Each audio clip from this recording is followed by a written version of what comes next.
முதல்வர் அழைப்பை ஏற்று அமைச்சர்கள் எம்எல்ஏக்கள் ஐஎன்எஸ் போர்க்கப்பலை சென்னையில் சென்று கப்பலில் பயணித்து வருகிறார்கள். அது குறித்து பேசுவதற்காக நமது செய்தியாளர் மகாலிங்கம் இணைந்திருக்கிறார். அவரோடு பேசலாம்.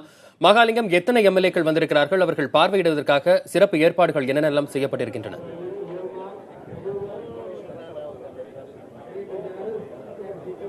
நிச்சயமாக 100க்கும் மேற்பட்ட எம்எல்ஏக்கள் இங்கு வந்திருக்கிறார்கள். மூத்த அமைச்சர்கள் வந்திருக்கிறார்கள். அமைச்சர் ஜெயக்குமார், விஜயபாஸ்கர் மற்றும் செல்லூர் ராஜு உள்ளிட்ட முக்கிய அமைச்சர்களும் இங்கு வந்திருக்கிறார்கள்.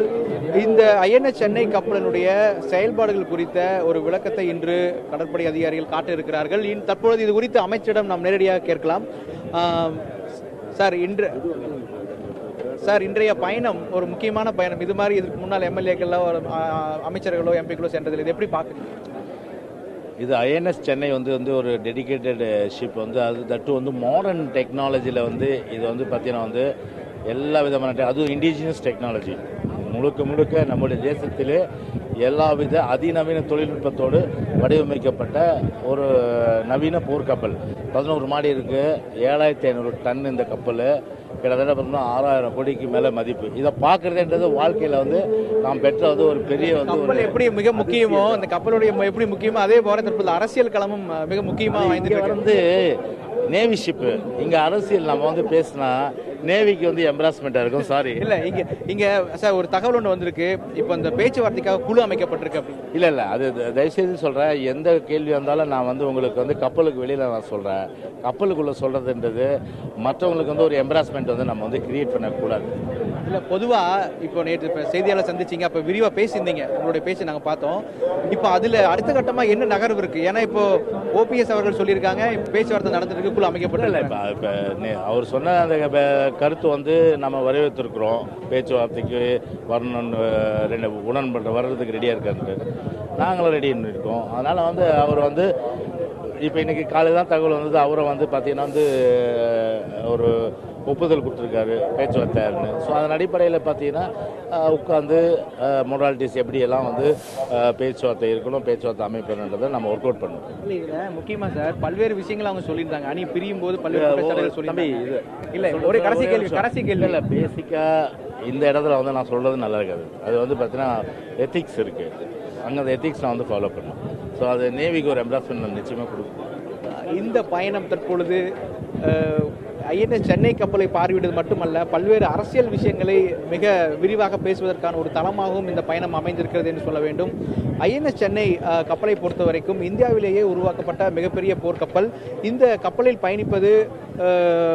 பயணிக்கும் மக்களால் தேர்ந்தெடுக்கப்பட்ட பிரதிநிதிகள் இவர்களாகத்தான் இருப்பார்கள். குறிப்பாக தற்பொழுது மூத்த அமைச்சர்கள் நம்மோடு உள்ளார்கள். அவர்கள் இந்த பகுதியில் சரியாக அரை மணி நேரத்துக்கு முன்பாக இந்த பகுதியில் வந்திருந்தார்கள். நாம் தற்பொழுது அமைச்சர் மணியன் அவர்கள் இருக்கார், நம்ம அவருடன் பேசலாம். இந்த பயணத்தை எப்படி பார்க்குறீங்க ஐயா? ஏற்கனவே கடலில் மீனவர்களோடு கடலில் சென்று பார்த்துருக்கிறோம். இருந்தாலும் கூட கப்பலில் சென்று பார்ப்பது இதுதான் முதல் முறை. இது ஒரு வித்தியாசமான அனுபவம். அதுவும் மாண்புமிகு அமைச்சர் பெருமக்களோடு, நாடாளுமன்ற உறுப்பினர்களோடு, சட்டமன்ற உறுப்பினர்களோடு, அவருடைய குடும்பத்தினரோடு இங்கே கடல் பயணம் செய்வது என்பதும், இங்கே போர் ஒத்திகை அவர்கள் செய்ய இருப்பதும் அதை காண இருப்பதும் ஒரு வரவேற்புக்குரிய மகிழ்ச்சியான சந்தர்ப்பம். இதே மாதிரி அரசியல் களமும் பரபரப்பாக இருக்குது. நேற்றிலிருந்து பல்வேறு தகவல் வெளியாகிட்டு இருக்கு. குறிப்பாக இப்போ எது மாதிரியான ஒரு தொண்டர்கள் மத்தியிலும் சரி, நிர்வாகிகள் மத்தியிலும் சரி, எது மாதிரியான ஒரு கோரிக்கை எழுந்திருக்கு? இரு அணிகளும் இணைவதில் எது மாதிரியான நடவடிக்கையை தற்போது நடந்தது? பத்திரிகையாளர்கள், செய்தியாளர்கள் மத்தியிலே தான் பரபரப்பு இருக்கிறதே தவிர நாடும் நடப்பும் அமைதியாகத்தான் இருக்கிறது. எந்த விதமான பரபரப்பும் இல்லை, சுமூகமாக தான் போய்கொண்டிருக்கிறது. இரு அணிகளுக்கும் இடையே பேச்சுவார்த்தை நடத்துவதற்கு குழு ஒன்று அமைக்கப்பட்டிருப்பதாக ஓபிஎஸ் தற்பொழுது தெரிவித்திருக்கிறார். அந்த குழுவில் நீங்களும் இடம்பெற்றிருக்கிறதா சொல்லப்பட்டிருக்கிறது. அறிவிப்பு வரும்போது தான் தெரிய வரும். இன்னொரு முக்கியமான கேள்வி, தற்பொழுது துணை பொதுச் செயலர் மீது டெல்லி போலீசார் வழக்கு பதிவு செஞ்சிருக்காங்க. அது தற்போது விசாரிக்க வந்திருக்காங்க. அந்த வழக்கினுடைய பின்னணி எப்படி பார்க்கணும்? நேற்றைய தினம் துணை பொதுச் செயலாளர் அவர்கள் அந்த வழக்கு சம்பந்தமாக தெளிவான கருத்தினை தெரிவித்திருக்கிறார்கள்.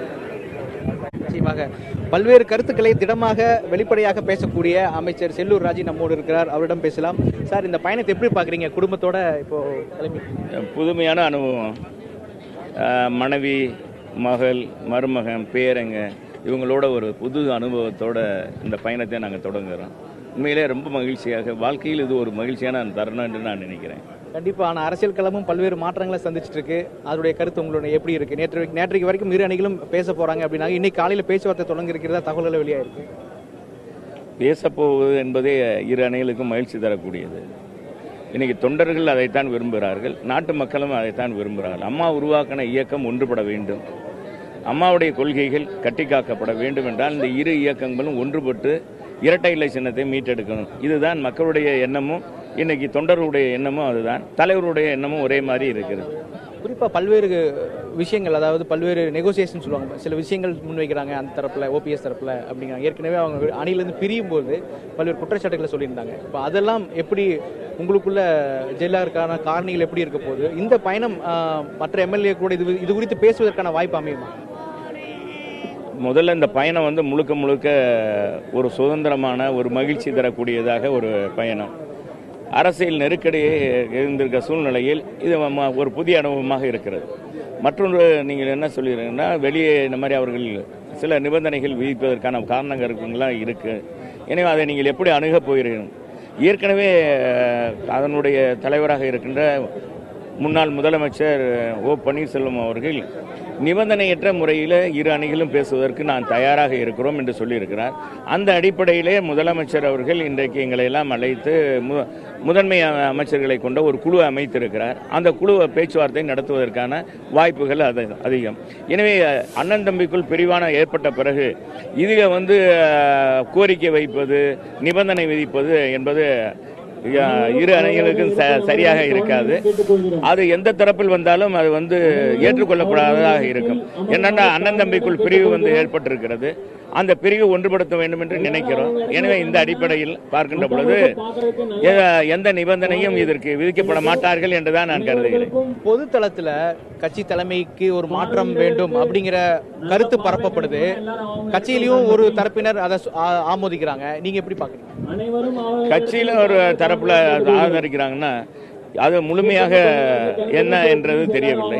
இருந்த போதிலும் என்னென்னா, இன்னைக்கு பெரும்பான்மையாக கழக தொண்டர்கள் ஒன்றாக இணைய வேண்டும், இரட்டை இலை சின்னத்தை மீட்டெடுக்க வேண்டும் என்ற அடிப்படையில் தான் இருவர் பேச்சுவார்த்தையும் அமையும் என்று நான் கருதுகிறேன். அடுத்த கட்டமா இரு அணியும் இணையும் பட்சத்தில் அடுத்த கட்டமா எது மாதிரியான மாற்றங்கள் வருவதற்கு வாய்ப்பு? இரு அணிகளும் இணையும் பொழுது பட்சத்தில் அதிமுக ஒன்றுபடும், இரட்டை இலை சின்னம் மீட்டெடுக்கப்படும். மக்கள் மத்தியில் ஒரு பெரிய நம்பிக்கை மீண்டும் துளிர்விடும். கட்சி அடிப்படையிலும் மக்கள் மத்தியிலும் சரி, இன்னைக்கு கட்சிக்கு மிகப்பெரிய செல்வாக்கு மீண்டும் பெறுவதற்கான வாய்ப்பு வசதி அதிகம். நிச்சயமா உங்களுக்கு இந்த பயணம் ரொம்ப வித்தியாசமா இருக்கும்னு நினைக்கிறேன்.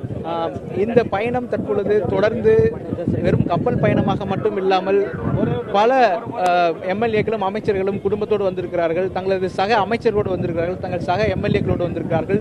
தொடர்ந்து பல்வேறு விஷயங்கள் பேசுவதற்காக இந்த கடல் பயணம் பயனுள்ளதாக இருக்கும் என்று கருதுகிறார்கள். அதே சமயத்தில் அரசியல் தளத்திலும் பல்வேறு பரபரப்பான சம்பவங்கள் நடைபெற்றுக் கொண்டிருப்பதையும் நாம் மறுக்க முடியாது.